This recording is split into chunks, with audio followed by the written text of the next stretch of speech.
So the young prince, after he became the ruling chief, he was very young in his early 20s, and he had already studied geology. And as a geologist, he's made surveys not only in Sipo, all over Shan State, and he found out there are lots of minerals to be discovered in Shan State. So he wanted to bring out the minerals to help develop Shan State. So he left Sipo to his ministers to look after, and he went to America to study in Denver in the Colorado School of Mines.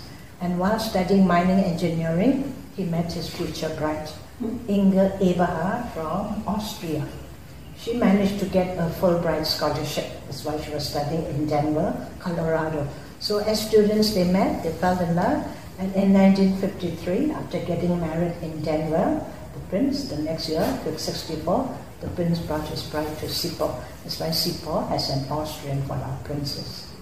No problem, because we were used to the British nearly 100 years, so they were mixed marriages, so no problem. And also Inge, she adapted herself well. After she got here, because her husband Eshan, and then also she was given the title of the chief wife, which is a Pali word, which was Mahadevi. You see, in the days of all the Shan chiefs, as I told you, they were allowed to have many wives. But once they become the ruling chief, among the many wives, they have to choose one for the title of the chief wife.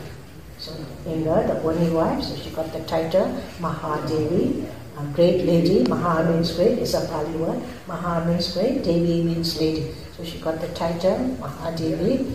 And at the same time, because the people of Sipo, we can't call her by her Austrian name, Inge Eberhard, so she also received a Shan name, Sao Tu Sandi. Sao in Shan, you see in front of all the Shan chiefs' name, Sao is equivalent to prince or princess, it's a title. So in English case, Sao means princess, Tu is good, Pali, and Sandi is moon. So she is princess, good moon, or the good moon princess. So that's her name. They had two daughters, Mayuri, the elder daughter, and Kanari, the younger daughter. And then Inge, after living here in Burma, altogether for 10 years, 1964. She arrived in 1964. She had to take her two daughters out of Burma because earlier, 1962, 2nd March, when a military takeover staged by the army strongman, General Lei Wen. You see, from independence from 48 up to 62, the central Burmese government, headed by the Burmese, they were ruling the country with parliament democracy, the ethnics under them.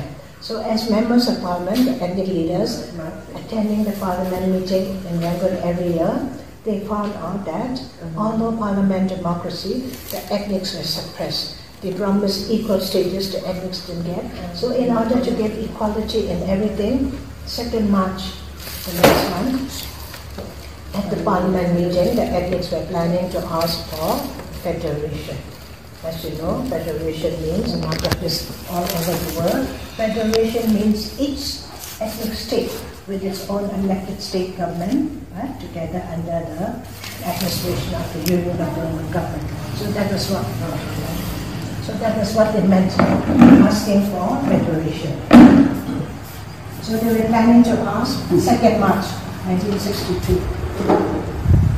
So while they were planning to ask for federation, end of February, still planning, General Nivell, head of the army, he was already secretly planning to seize the power.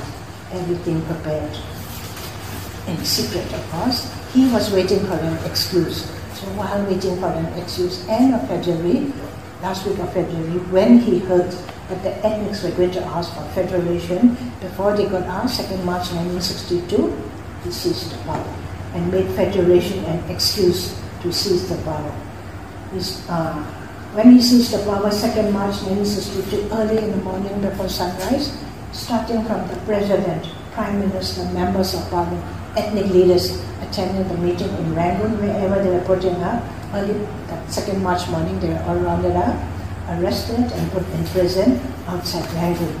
And among the Shan leaders that were arrested included the Sipo prince, his elder brother, and my father.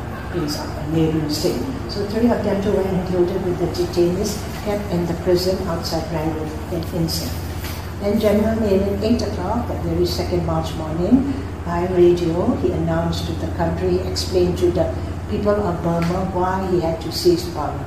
He told the people of Burma, his explanation was that he said federation, which the elders were about to ask, meant separation. So with the excuse of with federation, he said the country is going to be separated, going to fall to pieces.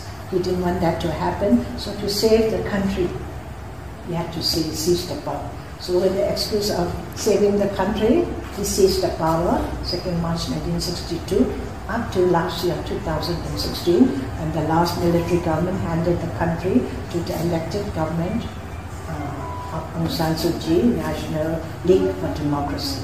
So for over 40 years, nearly 60 years, Burma was under military rule. So instead of developing, which we were developing from 48 up to 62, even ahead of Thailand and Singapore, now, country under military has become the least developed and poorest in Southeast Asia. And you see we have lots of fertile land, lots of natural resources, lots of minerals, rubies, gems, mostly illegally and legally sold to China.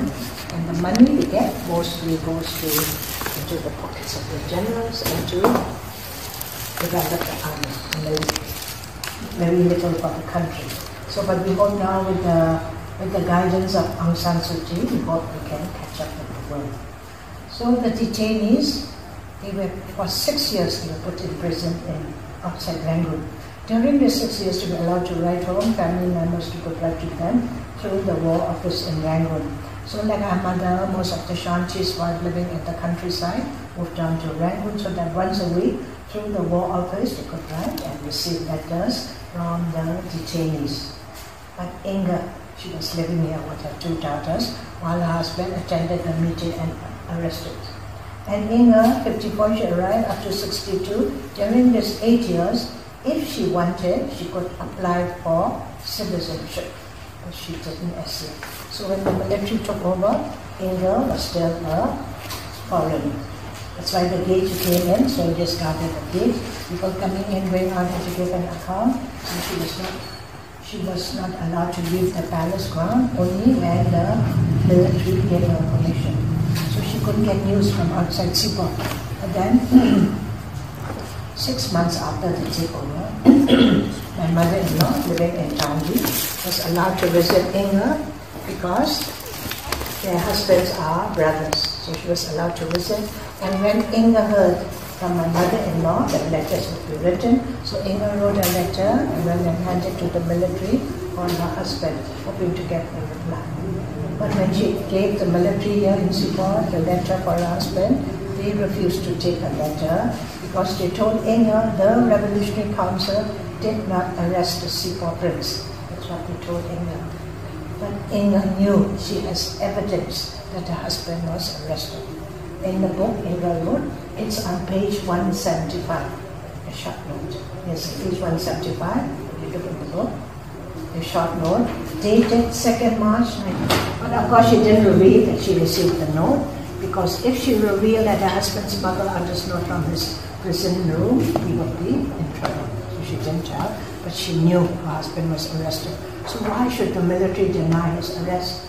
So living here under house arrest, she couldn't find out. So hoping to find her husband with the other detainees in the prison outside Rangoon, she asked permission to go down to Rangoon. Permission was given, so 1963, with their 2 daughters, England left for Rangoon.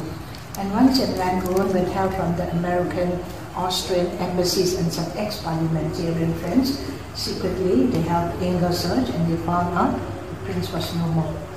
But the Revolutionary Council, the military up to now, they denied his arrest. So according to the Revolutionary Council, the Sipor prince regarded as missing up to now under the military government. But Inga, after finding out that her husband was no more, she knew as a foreigner it would be dangerous to continue living in Burma under the military government without her husband. That's why she decided to leave Burma 10 years after she arrived, 1964. Their two daughters were 8 and 6 years old, born here, but with help from the embassy staff members in Rangoon, they managed to help Inga prove the two daughters were Austrian. That's why she could take them out of Burma. And when she left, because Donald, my husband, is nephew of the Sepoy Prince, so Inga left Donald in charge. That's why for 40 years, over 40 years, Donald and I, we've been taking care of the house. It's been our residence. Low profile, under military rule. You see, 64, the year Inga left, the military government, the Revolutionary Council, they made Burma into a socialist country. And with socialism, everything became state-owned. Big companies, everything, private banks, schools, everything became state. Even one-room shops all became nationalized. No more work unless you become a government employee and the pay is very low. So a lot of educated relatives to left Burma, they are doing very well abroad. If we had left too, the house would be empty, the military would take over, and we won't be here today. But Donald and I, we continue to live here, no profile, life very hard, no income, but we stayed on. That's why the house is still in our hands, and you can visit now. So first Inga, she went back to Austria, to her parents' hometown, and later she thought it would be better to educate her children in America for the future. That's why she took them back to Denver, Colorado, where she met her husband and continued to live and bring up her two daughters there up to now. Not allowed to come, because every year, 2nd March after they left, 65, she and her two daughters, they were asking the military government after the Sepoy Prince. They know he's no more, but they want a written confirmation whether dead or alive. They want a written confirmation, that's why they write and ask. But no reply, because they said they didn't arrest him. And although no reply, for the 50 years under military, they keep on writing, asking every year. So the military government regard them as outlaw, blacklisted band, not allowed to come. So Donald and I, to living under the military, if we keep in touch in our farmer by the military, we would be in trouble. So up to now, no contact. We only get news from foreign visitors. So Inga left 64. 4 years later, or 6 years after the takeover, 1968, all the detainees were released. Those arrested 2nd March 1962, everyone, including my father, Donald's father, but the Sepoy Prince up to now hasn't been returned. He would be 90 this year, so although if they haven't released him, it proved that he was really killed, although they haven't admitted it. You see, after the election 2010, the election was held under the military government. Of course, the military party won, so they were sure they were elected. So that very year, 2010, November, after the election, they released Aung San Suu Kyi from house arrest. And the next year, they released politicians, monks, students, Shan leaders, those whom they thought were a threat to their power. They were all released. The prince, if he was alive then, he would be in his late 80s. An old man, he won't be a threat to the power. He hasn't been released, so it proved that he was really killed. Up to now, nobody knows why he was killed, where, when, how, whether.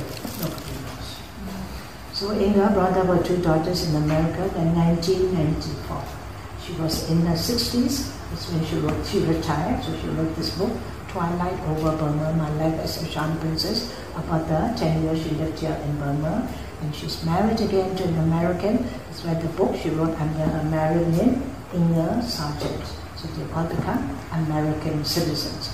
Not allowed. We heard from BBC, Voice of America, that Inga had written a book we wanted to read very much. You see, my library, these are given by travelers. We could get books after nationalization, after Burma became a socialist country, so travelers started giving us books. These are books contributed by travelers. We love to read. So the book too, when they heard, they had the book, the travelers, so they knew we wanted to read, so they gave us. But during the military rule, we had to hide it.